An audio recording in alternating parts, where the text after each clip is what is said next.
Oke. Nah, sedikit saja orang tua ini merasa kewalahan, merasa anaknya tidak mau mendengar, tidak bisa diatur, itu selalu langsung dikasih masuk ke mental asilum. Nah, karena orang tua ini berpikir, tidak bisa diajar ini anakku. Bermasalah memang tong nih. Jadi, tidak bisa kak saya ajar ki. Makanya kasih masuk ke mental asilum. Nah, sedangkan Maria Montessori itu terpengaruh sama eh, hasil penelitiannya Jane Ittard sama Edward Sequin yang bilang kalau anak-anak berkebutuhan khusus ini, yang bahkan dicap gila ini, itu bisa diajari. Kenapa bisa? Karena eh, Jane Ittard sama Edward Sequin ini pernah meneliti seorang anak berusia 12 tahun yang ditinggalkan di dalam hutan dan dibesarkan oleh sekawanan orang hutan. Jadi kayak selama 12 tahun dia cuma mengenal kelompok orang orang hutan, dia nggak tahu bahasa, dia nggak tahu peradaban, dia bahkan nggak berpakaian. Itu ketika ditemukan, itu ternyata bisa diajarkan. Ibaratnya ini betul-betul apa hewan, misalnya manusia yang dibesarkan sama hewan begitu jauh dari peradaban manusia, itu masih bisa dididik secara perlahan-lahan. Makanya cuma cara mendidiknya itu yang beda. Sehingga berangkat dari hasil penelitian itu, Maria Montessori juga berkeyakinan bahwa seluruh anak-anak di mental asilum ini pasti bisa dididik. Sehingga metode Montessori sebenarnya diciptakan untuk anak-anak berkebutuhan khusus, bukan anak-anak tipikal. Cuma kenapa sekarang menyebar luas dan banyak peminatnya? Karena eh, ibaratnya kalau anak-anak berkebutuhan khusus saja bisa, kalau diterapkan, bagaimana kalau diterapkan dengan ke anak-anak yang tipikal? Pola apa cara berpikirnya tipikal, apakah bisa lebih cepat progresnya dalam memahami atau belajar sesuatu? Sehingga sejak tahun 1907 berdirilah sekolah pertama Montessori.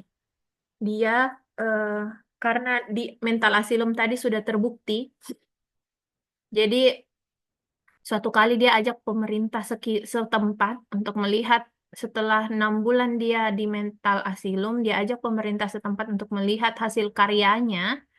Akhirnya Maria Montessori diakui karena eh, heran semua orang begitu. Ini anak-anak yang awalnya masuk di sini itu adalah anak-anak yang lari-larian, tidak bisa diatur lah pokoknya. Tapi begitu lihat eh, selama 6 bulan dilatih dan dididik sama menggunakan metode Montessori, ternyata kenapa bisa eh, sangat teratur, dia sangat mandiri, dia ambil mainannya, dikembalikan sendiri. Kalau ada yang berantakan, dia rapikan sendiri. Bahkan meminta izin kalau mau memakai, menunggu dengan sabar.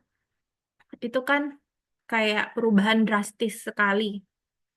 Nah, karena itu di tahun 1907 pemerintah Italia memberikan Maria Montessori kayak di sebuah apa? Di sebuah daerah yang sangat kumuh di Itali, di mana hampir seluruh masyarakatnya di situ adalah buruh pabrik. Suami istrinya itu buruh pabrik yang kalau mereka berdua pergi bekerja, anaknya itu ditinggal-tinggal di rumah, tidak ada yang ngurus. Nah, jadi dikasih project dari pemerintah Italia untuk bangun sekolah di sana di tahun 1907 dan namanya adalah Casa dei Bambini atau Rumah Anak-anak gitu. Sampai akhirnya berkembang berkembang berkembang hingga saat ini. Jadi yang membuat Maria Montessori ini salah satu metodenya, salah satu yang membuat metode Montessori ini ter apa ya terpercaya istilahnya, karena sudah hampir 100 tahun, 120 tahun, hampir 120 tahun berdiri atau ditemukan, dia rumuskan metodenya, sampai sekarang tidak ada satupun yang berubah dan masih relevan karena dia berangkat dari eh, berangkat dari perkembangan anak. Beda sama sistem pendidikan di negara atau di Indonesia saja. Eh, Contohnya, setiap ganti presiden, ganti menteri, ganti juga kurikulumnya. Nah, sedangkan Montessori ini sejak 100 tahun yang lalu sampai sekarang masih tetap sama.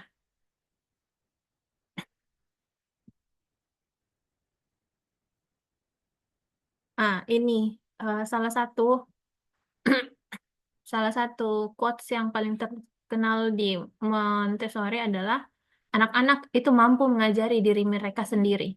Jadi, eh, jadi di Montessori itu kita tidak kita melihat anak-anak bukan sebagai kertas kosong. Kan kalau biasa itu atau botol kosong yang dimana kita ini sebagai orang dewasa yang bertugas mengisi apa yang yang mau kita isikan di dalam itu botol kosong. Tapi di Montessori tidak. Kita anak-anak dinilai memiliki satu, jadi setiap manusia, termasuk anak-anak, itu punya inner teacher atau dorongan di dalam dirinya untuk mempelajari sesuatu, termasuk anak-anak. Jadi, anak-anak dinilai mampu mengajari diri mereka sendiri. Dia dinilai aktif mencari tahu, aktif belajar, dan tugasnya orang dewasa adalah memfasilitasi. Jadi kita ada salah satu konsepnya adalah follow the child. Kita mengikuti kemana anak, tapi mengikutinya ini bukan berarti saya mau es krim dikasih es krim, saya mau permen dikasih permen, tapi lebih ke eh, percaya bahwa anak ini tahu apa yang mau dia pelajari. Jadi ketika misalnya kita sediakan aktivitas kayak menyendok, tapi ternyata anak-anaknya tidak suka atau tidak dimaini, berarti memang bukan itu kebutuhannya. Atau misalnya kalau kita sediakan aktivitas IPL, tapi dia maunya lari-lari, jadi bisa jadi kebutuhannya akan gerak yang lebih tinggi daripada motorik halusnya. Sehingga penting bagi seorang direktur Montessori untuk apa ya, menghilangkan semua judgement-judgement yang kayak ih kok anak kok nggak tahu apa-apa. Saya ini tahu, saya ini lebih lebih lebih lama hidup daripada kamu. Atau kayak misalnya ada anak-anak yang berkonflik rebutan mainan. Jangan langsung di judge, ah kamu yang nakal, kamu yang ini, kamu cengeng apa, tapi kita yang lebih mengobservasi kenapa, apa yang terjadi, karena eh, beberapa beberapa kasus itu biasa direktris atau orang dewasa lain di sekitar anak-anak itu cenderung memilihkan aktivitas atau memilihkan, oh, kamu main sama yang ini saja, kamu main itu saja, atau jangan main yang ini.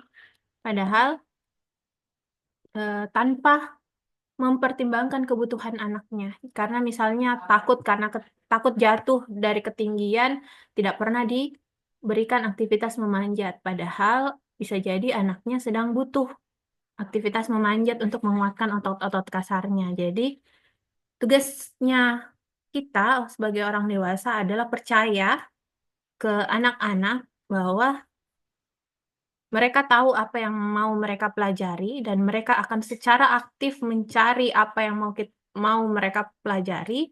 Tugasnya Tugasnya kita adalah memfasilitasi supaya mereka bisa mempelajari hal itu secara aman.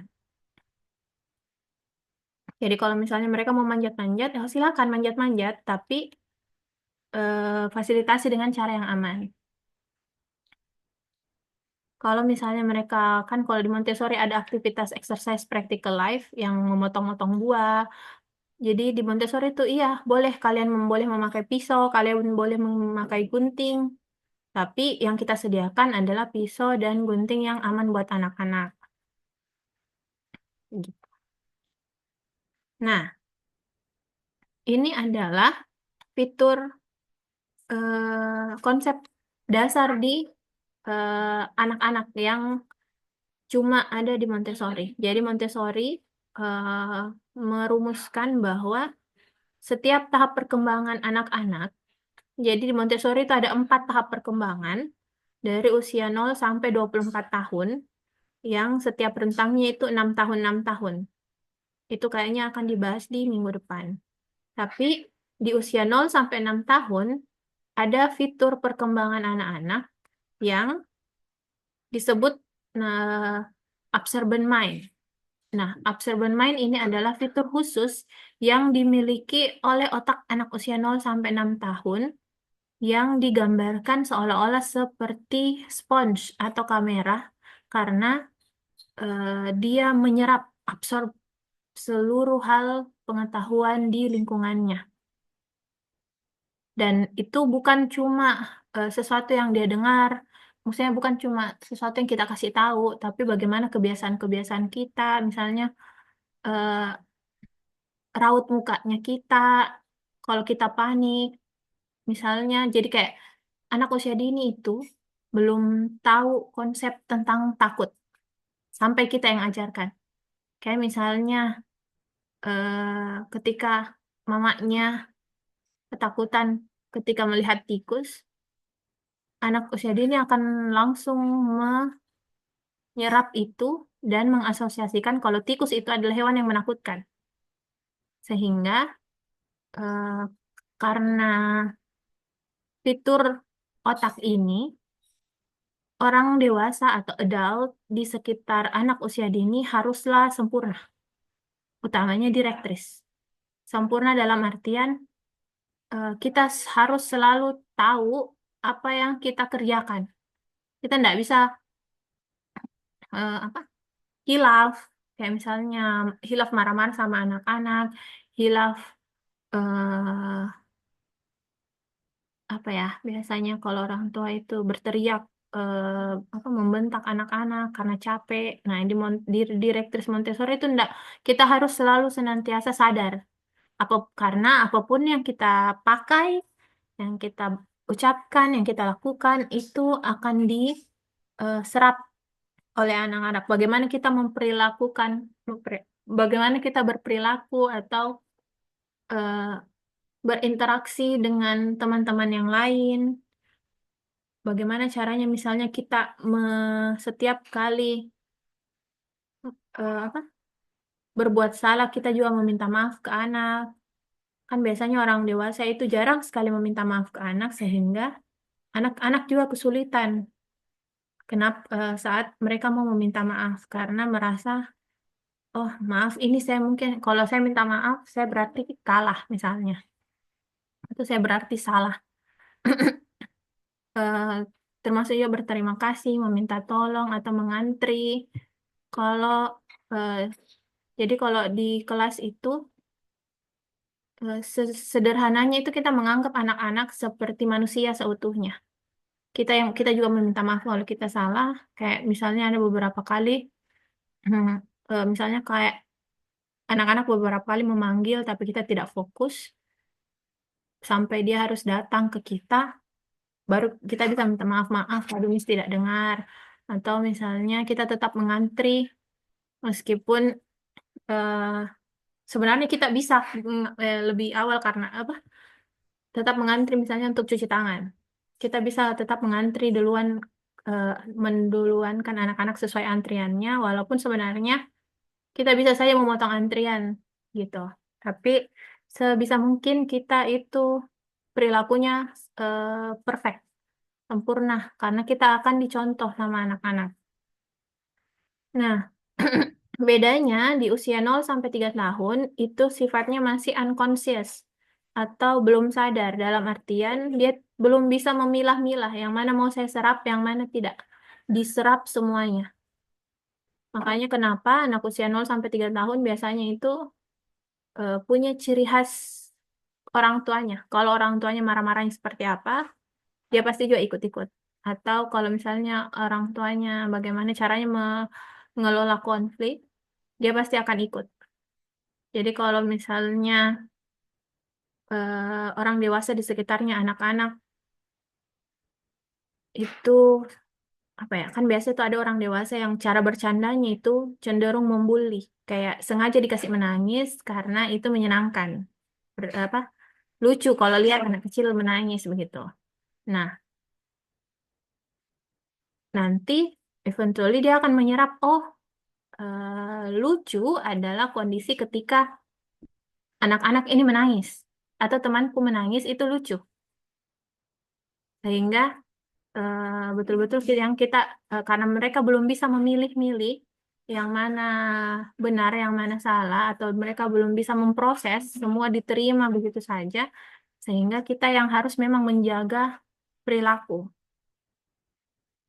termasuk juga tiap ketemu itu harus senyum, harus menyapa, itu hal-hal kecil sekecil itu saja itu dicontoh sama anak-anak.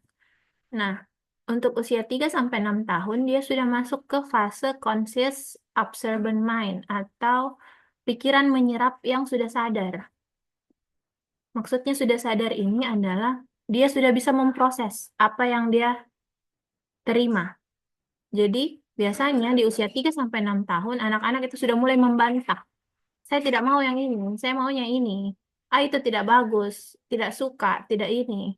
Karena dia sudah masuk di fase sadar. Ingatan anak-anak itu sudah terbentuk di usia 3 tahun. Dan anak-anak sudah mulai merasakan emosinya sendiri di usia menjelang usia 3 tahun dia sudah bisa dia merasakan emosinya sendiri. Nanti di usia 3 tahun dia sudah mulai bisa mengadvokasi. Oh, saya tidak suka. Mungkin mama suka tapi saya tidak suka. Mungkin Miss suka tapi saya tidak suka. Eh, saya tidak mau belajar yang ini. Saya tidak mau bekerja sama ini. Saya maunya cuma main saja.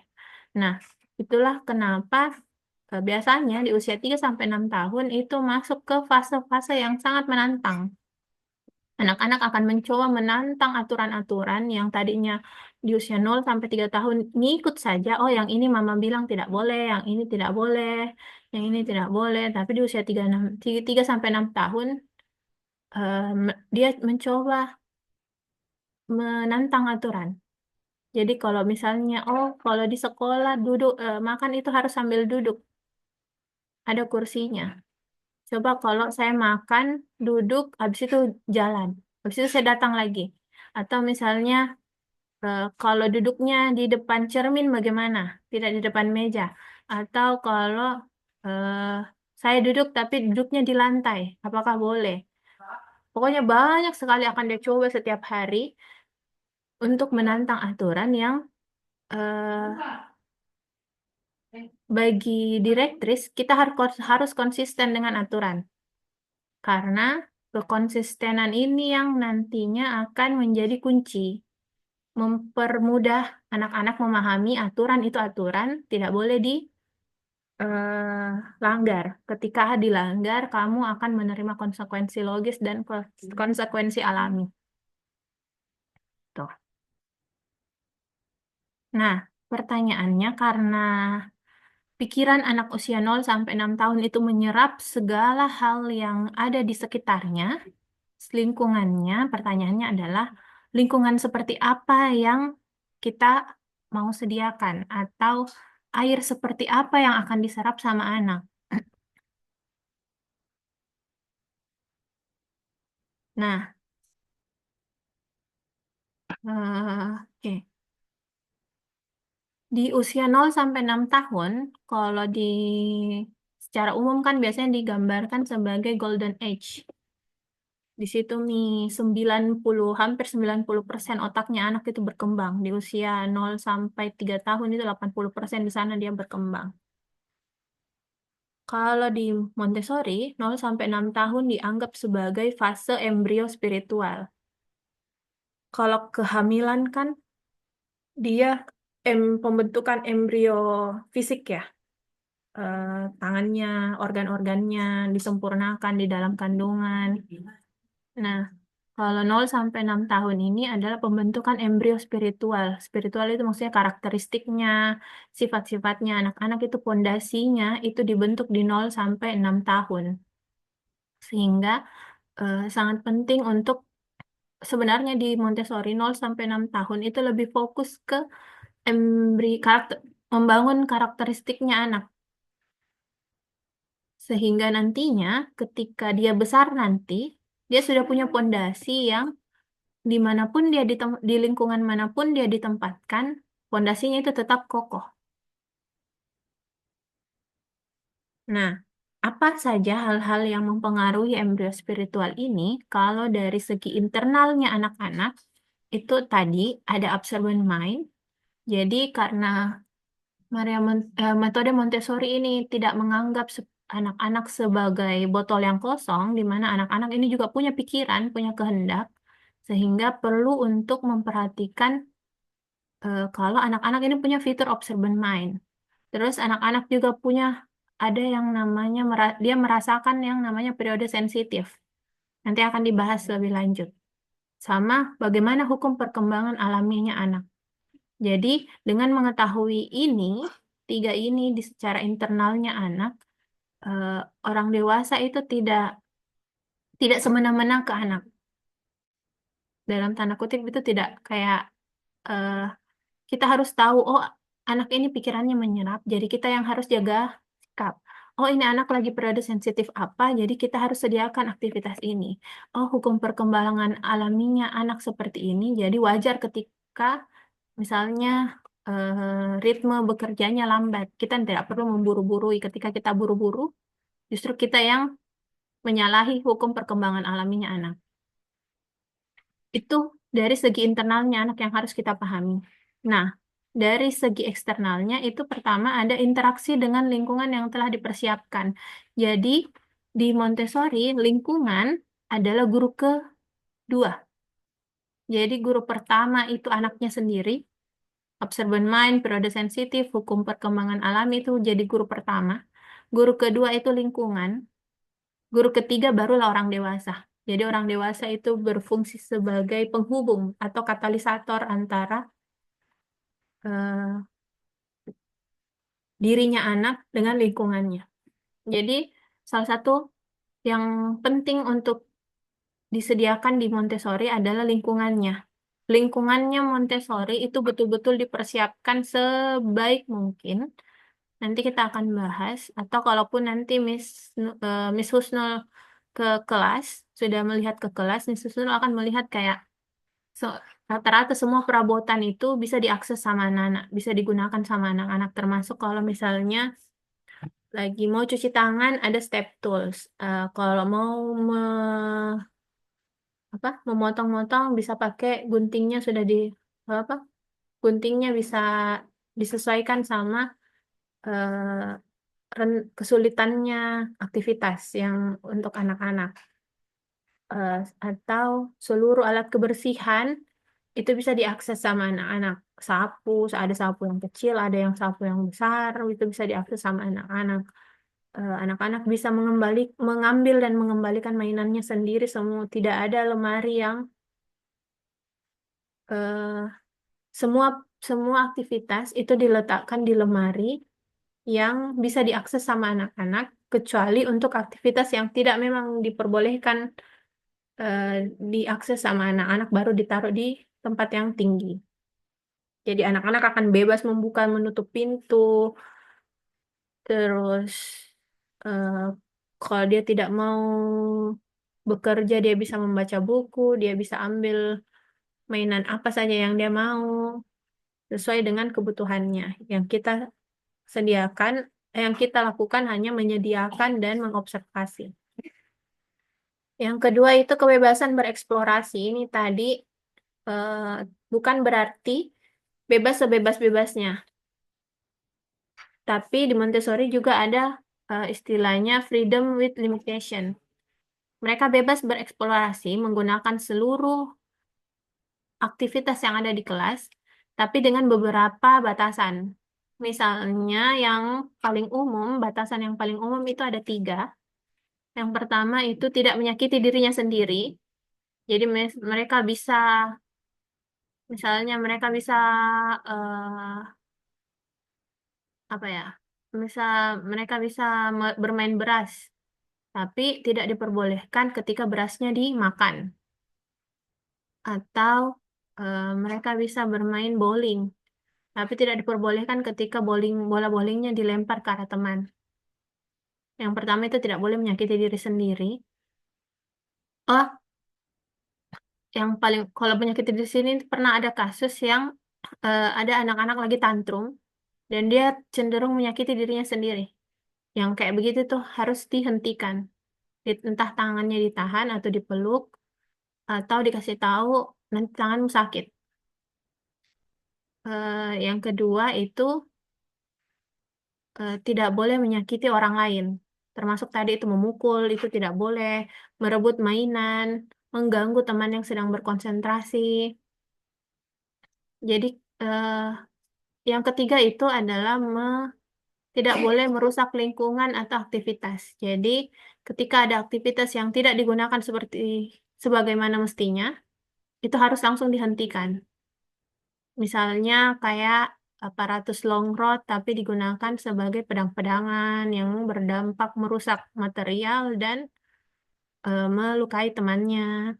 Jadi sebenarnya tiga aturan ini saja yang jadi fokus utama batasan di metode Montessori, tapi turunannya itu banyak.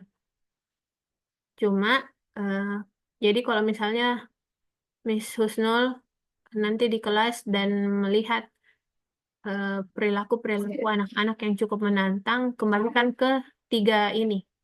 Apakah dia menyakiti dirinya sendiri, apakah dia menyakiti temannya atau orang lain, atau apakah dia merusak lingkungan. Selama itu tidak apa-apa. Bebaskan dia bereksplorasi. Misalnya lagi lari-larian di dalam kelas, tapi itu berpotensi menabrak temannya. Nah, either kita berikan aktivitas yang dia bisa engage sampai dia bisa tenang, atau kita ya sudah kita main di luar. Kita lari-larian dulu di luar, kita habiskan dulu energimu di luar, baru kita masuk kembali.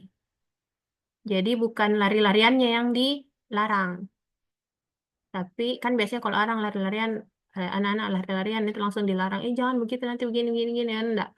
Kalau di Montessori eh, kita bisa kasih tahu kalau kalau kamu berlari-lari, kamu bisa menabrak temanmu. Ketika dia masih tetap berlari, oke, kita main di luar. Ketika sudah main di luar, tapi pas masuk, misalnya 5 menit lari-larian di luar, pas masuk masih berlari, oke, kita kasih aktivitas yang sifatnya apa ya? Biasanya yang butuh konsentrasi tinggi, kayak misalnya diminta untuk mencuci piring atau diminta untuk membuat Play-Doh atau diminta untuk kegiatan apapun memberi makan kelinci. Jadi di playhouse itu ada kelinci. Nah, itu bisa juga salah satu menjadi salah satu solusi untuk anak-anak yang kesulitan untuk menenangkan diri. Nah, yang terakhir itu adalah adult atau kita direktrisnya. Nah, lalu masuk ke periode sensitif. Nah, periode sensitif ini adalah rentang waktu di mana anak menyerap karakteristik lingkungan dengan mengabaikan hal lain. Jadi, maksudnya ada satu hal yang begitu dinotis sama anak sampai anak gampang sekali pelajari dan yang lain itu tidak dinotis. Jadi, Di Montessori, periode sensitif sebenarnya ada 12 macam, tapi biasanya dikategorisasikan ke 6. Yang pertama itu periode, kayaknya ada di sini. Ini, periode sensitif atas keteraturan, lalu penyempurnaan indera, benda kecil, gerak, bahasa, dan aspek sosial. Jadi ketika anak-anak sedang berada dalam periode sensitif akan keteraturan, anak-anak akan sangat gampang mempelajari tentang rutinitas, hal-hal atau kebiasaan-kebiasaan yang dimana ketika keteraturan ini berubah sedikit saja, mereka akan rewel, mereka akan rungsing. Sama juga penyempurnaan indera, sama juga benda kecil, gerak, bahasa, dan aspek sosial. Nanti kita bahas satu-satu. Nah, sensitif periode atas keteraturan. Sensitif periode atas keteraturan ini maksudnya adalah kalau misalnya anak-anak biasanya ini terjadi di saat newborn sampai usia 3 tahun. Di situ anak-anak akan sangat butuh yang namanya dengan rutinitas atau perubahan sekecil apa saja, sekecil apapun itu akan sangat dinotis sama anak-anak. Biar perubahan harum parfumnya ibu atau perubahan rutinitas yang misalnya setiap hari habis bangun langsung makan, tapi tiba-tiba ini karena misalnya mudik, habis bangun langsung jalan-jalan, tidak makan dulu. Itu akan sangat dinotis sama anak-anak. Dan biasanya akan membuat anak-anak rewel atau tantrum kalau tidak dipenuhi, kalau tidak terpenuhi sensitif periode atas keteraturannya.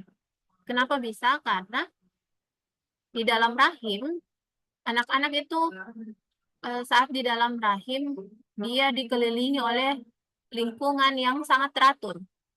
Suhu rahim itu tetap sama, tidak pernah panas, tidak pernah dingin. Suara yang dia dengar itu cuma suara detak jantung ibu. Eh, apa ya? Gelap di rahim itu tetap sama, tidak pernah ada silau lampu, suara-suara, bau-bauan juga tetap sama. Sehingga ketika dia dilahirkan, dia langsung bertemu dengan misalnya suara berisiknya dokter dan suster yang sedang membantu ibunya melahirkan. Dia langsung ketemu sama silau lampu ruang persalinan, belum lagi suhunya yang berubah-berubah sehingga kaget. Nah, jika ini dipenuhi, jika sensitif periode atas keteraturan ini dipenuhi, anak akan merasa aman dengan dunia dan orang di sekitarnya. Karena rutinitasnya itu sama. Dia bisa memprediksi apa yang akan terjadi selanjutnya. Karena dia bisa memprediksi, dia bisa mengorientasikan dirinya. Oh, habis ini saya akan begini, habis ini saya akan begini. Dan perubahan itu mungkin terjadi, tapi sangat minim peluangnya. Sangat jarang terjadi perubahan. Dan dia lebih berani karena dia merasa aman, dia sudah merasa dia tahu lingkungannya dan orang di sekitarnya seperti apa, dia akhirnya menjadi lebih berani bereksplorasi. Jika tidak dipenuhi, anak-anak akan cenderung merasa insecure karena rutinitas yang selalu berubah-berubah, dia tidak tahu apa yang selanjutnya akan terjadi. Kemarin begini, kenapa sekarang begini, besok apa lagi. Nah, dia tidak mampu mengorientasikan diri dan pada akhirnya nanti dia tidak mampu menciptakan potret dirinya itu seperti apa. Jadi biasanya ada orang saat masa-masa kuliah biasanya atau mendaftar pekerjaan itu bakalan ditanya, biasanya tuh HRD akan bertanya, coba ceritakan gambaran dirimu 5 tahun ke depan. Nah, anak-anak yang tidak bisa mengorientasikan diri akan kesulitan. Karena dia tidak tahu 5 tahun ke depan saya bikin apa. Nah, besok saja saya tidak tahu mau bikin apa. Apa yang harus saya kejar, apa tujuanku, saya mau kasih kemana ini tujuan hidupku. Nah, itu yang eh, bisa terjadi di masa depan, di saat dia anak-anak sudah dewasa, kalau waktu kecil sensitif periode atas keteraturannya tidak terpenuhi. Nah, cara memenuhinya adalah membuatkan rutinitas. Rutinitas ini bukan jadwal, bukan yang kayak stick to the hours. Oh, jam 7 harus bangun. Kalau sudah bangun jam 9 itu harus ini. Jadi ujung-ujungnya kita kejar-kejaran sama waktu. Kalau yang harus kita penuhi adalah buatkan dia rutinitas. Habis ini apa, setelah ini apa. Dan itu yang kalau sebisa mungkin tidak berubah. Pun kalau dia mau berubah, eh, wajib di sounding terlebih dahulu besok. Kita misalnya kan ada kondisi-kondisi yang tidak mungkin lah kita akan sama terus. Kayak misalnya kalau di kelas itu ada teman-teman yang berhenti, pindah misalnya. Itu biasanya kita buatkan circle time untuk menginfokan ke teman-teman kalau oh sebentar lagi si ini tidak akan sekolah di sini atau sebentar lagi Miss ini tidak akan ada lagi di sini. Termasuk juga nanti kedatangannya Miss Husnul ke kelas itu adalah sebagai suatu perubahan bagi anak-anak sehingga eh, perlu masa orientasi baik ke Miss Husnul maupun ke anak-anak yang lebih smooth. Jadi mungkin sebelumnya akan diinfokan, baru kalau bisa jangan langsung mendekat ke anak-anak, tunggu anak-anak yang mendekat ke kita. Kita cukup memperkenalkan diri. Kalau dia welcome, baru kita datangi. Kalau tidak, ya tidak apa-apa. Kita coba cari anak yang welcome. Jadi, Business School bisa mencari anak yang paling ramah. Karena ada beberapa anak-anak yang memang tidak mau sama orang baru. Gitu. Itu kalau eh, sensitif periode atas keteraturan. Selanjutnya, sensitif periode atas penyempurnaan indera. Nah, apa tanda-tandanya ketika anak-anak mengalami ini adalah eh, seluruh inderanya itu digunakan untuk mencari pengetahuan. Jadi kalau misalnya ada satu, dia penasaran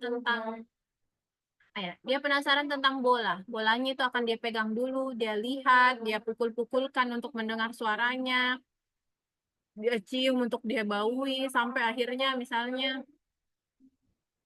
dia masukkan ke mulut untuk dia kecap, dia rasa. Jadi seluruh indranya itu akan digunakan untuk memahami sebuah konsep tentang sesuatu. Entah itu jeruk, entah itu kayu, ataupun remote AC. Nah, biasanya ini terjadi di usia 4 tahun sampai 2 4 tahun, 4 bulan sampai 2 tahun. Kalau kita penuhi, anak-anak akan memiliki indera yang sangat peka sehingga pembelajarannya akan lebih optimal. Bagaimana cara memenuhinya? Ya, berikan kebebasan bereksplorasi dengan indranya. Sehingga kalau kita tahu di usia 4 bulan sampai 2 tahun ini anak-anak akan selalu mengeksplorasi dengan indranya, sehingga kita harus sediakan bahan-bahan yang tidak tidak apa-apa kalau dia pakai mulut, tidak apa-apa kalau masuk ke mulut misalnya. Atau tidak apa-apa kalau dia pukul-pukulkan, tidak akan pecah. Tidak apa-apa kalau dia akan lempar gitu, atau tidak apa-apa kalau dia lihat misalnya jangan sesuatu yang kayak menyilaukan, terlalu silau. Nah, jika tidak terpenuhi, pasti yang pertama itu tantrum, karena salah satu cara mengelola tantrum di Montessori itu adalah dengan memenuhi periode sensitifnya. Terus yang kedua, sensory processing disorder, mungkin Miss Husnul sudah tahu. Jadi ini sebuah apa ya, sebuah disorder atau penyimpangan terkait sistem sensorinya. Ada beberapa anak-anak yang tidak yang sistem sensorinya itu hypersensitif, ada yang hyposensitif. Lalu dia eh, rentang konsentrasinya lemah dan suka membangkang. Nah, selanjutnya ini adalah sensitif periode akan benda kecil. Jadi, tanda-tandanya apa? Tanda-tandanya adalah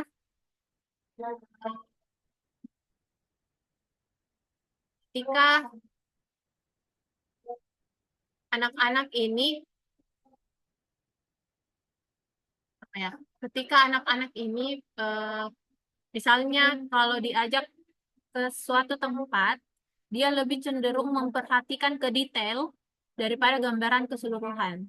Jadi misalnya kalau misalnya kita ajak dia jalan-jalan sore, terus ternyata dia lebih fokus ke kerikil-kerikil kecil yang lama dia perhatikan.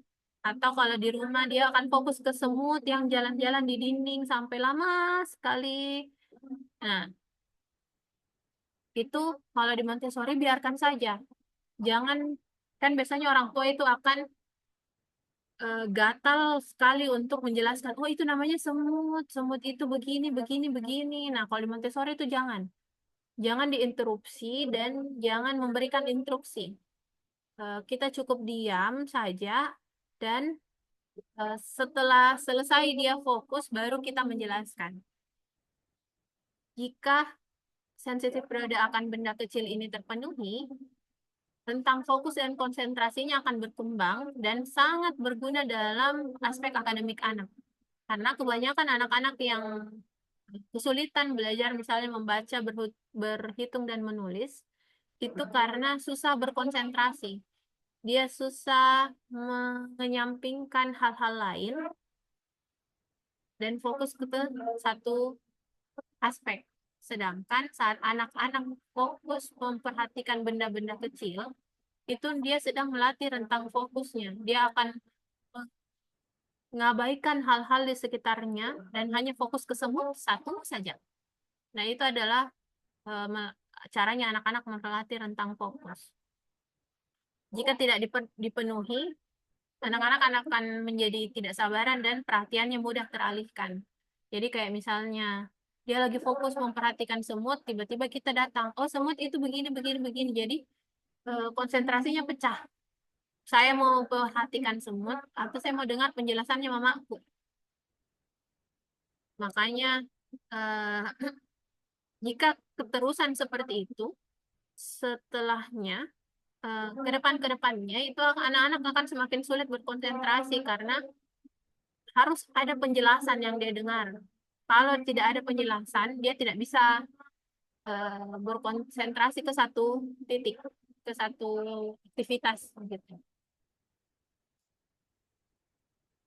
Nah, lalu selanjutnya adalah sensitif periode akan gerak. Sensitif periode akan gerak ini adalah masa di mana anak-anak, salah satu tanda-tandanya adalah anak-anak ini tidak bisa diam. Tidak bisa diam dalam artian eh, maunya bergerak saja terus. Biasanya terjadi di usia 2,5 tahun sampai usia 3,5 tahun. Jika kita penuhi sensitif periode geraknya, kita fasilitasi gerak-gerakannya, gerakan-gerakannya menjadi gerakan-gerakan yang punya tujuan dan eh, tidak misalnya tidak impulsif, otot-otot otot-otot anak akan menguat. Jadi kalau misalnya memang lagi senang manjat-manjat, ya silahkan bawa ke tempat yang aman untuk manjat-manjat agar otot-ototnya bisa menguat. Itu menimbulkan rasa percaya diri dan energinya tersalurkan dengan positif. Jika tidak terpenuhi, anak mudah frustasi dan tantrumnya itu lebih ke arah fisikal, lebih memukul, melempar, dan perhatiannya mudah teralihkan, susah berkonsentrasi, dan melakukan fidgeting. Fidgeting itu biasanya kalau eh, teman-teman lihat ketika misalnya anak-anak lagi membaca buku, apakah ada anak-anak yang kayak kaki atau tangannya itu bergerak sendiri, tidak ada tujuannya, entah begini-begini kah, atau pilin-pilin ujung bantal, padahal fokusnya sedang ke kita, melihat apa kita yang lagi baca buku, dia mendengar jadi cuma kakinya goyang-goyang, tangannya juga goyang-goyang, itu masuk ke fidgeting. Jadi gerakan-gerakannya itu tidak punya tujuan. Cara memenuhinya adalah berikan aktivitas motorik kasar yang sesuai. Jadi kita juga tetap harus memperhatikan milestone-nya anak-anak. Kalau anak-anak usia 2 tahun, 2 sampai 3 tahun itu harus mampu melompat dengan 2 kaki ke depan. Nah, berarti kita kasih aktivitas motorik kasar yang melompat misalnya. Atau harus bisa melempar dan menangkap bola dengan 2 tangan. Berarti kita kasih aktivitas permainan lempar tangkap bola gitu. Jadi kita tidak hanya sekedar memenuhi kebutuhan geraknya, tapi kita juga harus cocokkan sama milestone apa yang sedang dicapai sama anak. Lalu keempat, kelima ya. Ini adalah sensitif periode akan bahasa. Salah satu tanda-tandanya adalah ini biasanya terjadi di usia 18 sampai 2 tahun di mana anak-anak itu mengalami ledakan bahasa. Ledakan bahasa itu maksudnya apa? Misalnya dalam rentang waktu 2-3 hari saja, anak-anak yang tadinya cuma bisa menguasai 10 kata, tiba-tiba langsung bisa cerewet sekali menguasai 50 kata. Itu biasanya biasanya merupakan tanda-tanda kalau anak sedang berada dalam puncak periode sensitif akan bahasa. Ketika anak-anak yang tadinya pendiam cuma bisa 10-20 kata, tiba-tiba langsung cerewet bisa 50 kata, atau bisa merangkai kalimat sederhana terdiri dari 1-2 kata, di situ jendelanya kita, kesempatan emasnya direktris untuk ajak dia cerita, bacakan dia buku, supaya karena di fase itulah anak-anak muda mempelajari kosakata baru, mempelajari cara berkomunikasi dengan baik. Nah, di usia 3-5 tahun biasanya anak-anak akan mengalami ledakan kalimat yang tadinya cuma bisa 2-3 kata dalam satu kalimat, tiba-tiba bisa menceritakan satu paragraf panjang. Misalnya diminta ceritakan tentang liburannya, dia sudah bisa satu paragraf panjang tanpa diinterupsi. Bagaimana cara memenuhinya? Cara memenuhinya itu adalah eh, selalu bicara dengan pelan. Jadi untuk anak-anak yang belum mampu, belum masuk ke fase ledakan bahasa, itu bisa kita berkomunikasi dengan anak-anak sepelan mungkin. Dan untuk beberapa kosakata yang perlu kita ajarkan, kita ulangi sebanyak 3 kali. Jadi kayak misalnya, ini pulpen, pulpen, pulpen. Karena di kelas juga itu ada beberapa anak-anak yang masih kategori speech delay dan artikulasinya masih kurang bagus. Terus kita bisa membacakan buku, bernyanyi lagu ritme lambat, dan bercerita. Nah, jika tidak kita penuhi, anak-anak akan biasanya menjadi speech delay atau susah mengekspresikan dirinya dan kurang peka terhadap bahasa. Yang terakhir adalah aspek periode sensitif akan aspek sosial. Ini biasanya terjadi di usia 3,5 tahun sampai 6 tahun, ketika anak-anak sudah masuk ke fase bermain di mana dia sudah menyadari lingkungan sekitarnya ada anak-anak lain dan dia mau ikut bermain bersama, tapi dia mau ikut bermain dalam ruangan yang sama, tapi mainannya masih sendiri-sendiri. Atau biasa kita sebut parallel play. Kita bisa bermain berdampingan, tapi tidak bekerja sama. Jadi saya di sini, kau di sana, dalam satu ruangan ke ini, tapi perantai ini beda-beda.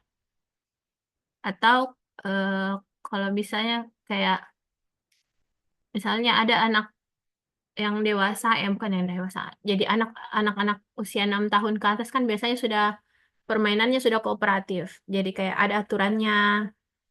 Misalnya mereka lagi lari, main kejar-kejaran.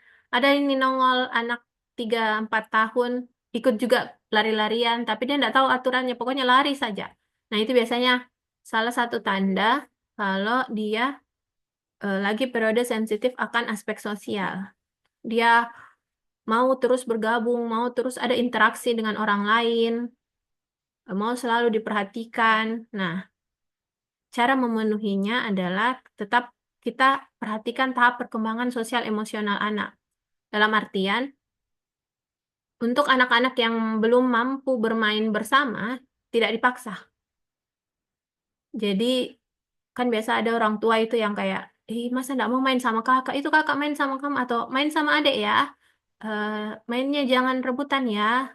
Atau misalnya lagi main, terus adiknya mau, kasih adik dulu ya. Padahal tahap perkembangan sosial emosionalnya belum masuk ke tahap yang bisa berbagi, bisa mengalah. Terus selanjutnya untuk memenuhinya adalah lakukan aktivitas yang ada interaksi di dalamnya. Aktivitas-aktivitas seperti pretend play atau bermain bersama, kayak apa? Main bola bersama atau aktivitas kelompok membuat prakarya bersama itu bisa dilakukan untuk anak-anak dengan periode sensitif aspek sosial. Kalau tidak dipenuhi, anak akan cenderung takut bertemu dengan orang lain atau lingkungan baru. Uh, Anak akan menjadi antisosial, merasa sendirian, atau mungkin mencari-cari perhatian, karena perhatian ini adalah kebutuhan utamanya saat berada pada aspek sensori apa? Periode sensitif aspek sosial. Nah, mungkin sampai situ saja dulu, karena ini akan sangat panjang kalau dijelaskan sedikit-sedikit ini akan 2 jam sendiri. Jadi mungkin sekalian eh, di minggu depan sama Miss Tiara. Kalau sampai sini kira-kira Husnul ada yang mau ditanyakan? Sampai saat ini sebenarnya belum ada Kak, masih memproses juga. Oh iya. Nanti kalau misalnya kan habis ini Husnul mau di invite ke grup direktris. Nanti kalaupun nanti ada pertanyaan lebih lanjut ataupun nanti setelah join di kelas dan ternyata ada yang mengganjal kenapa teorinya seperti ini, ternyata anak-anaknya seperti ini, itu bisa saja langsung ditanyakan di WA atau tanya secara langsung juga bisa, Ji. Di, oke, oke, kalau begitu kurang lebih seperti itu. Nanti kita lanjut lagi eh, di minggu depan. Di jamnya mungkin jam 2, Di. Tadi agak telat setengah jam. Jam 2 Zoom sampai jam 4. lagi di Kak. Iya, Zoom lagi. Nanti begitu masuk di area per area, baru kita eh kalau bisa di playhouse karena kita mau pegang langsung cara apa? Pegang langsung aparatusnya dan cara bermainnya seperti apa. Oke.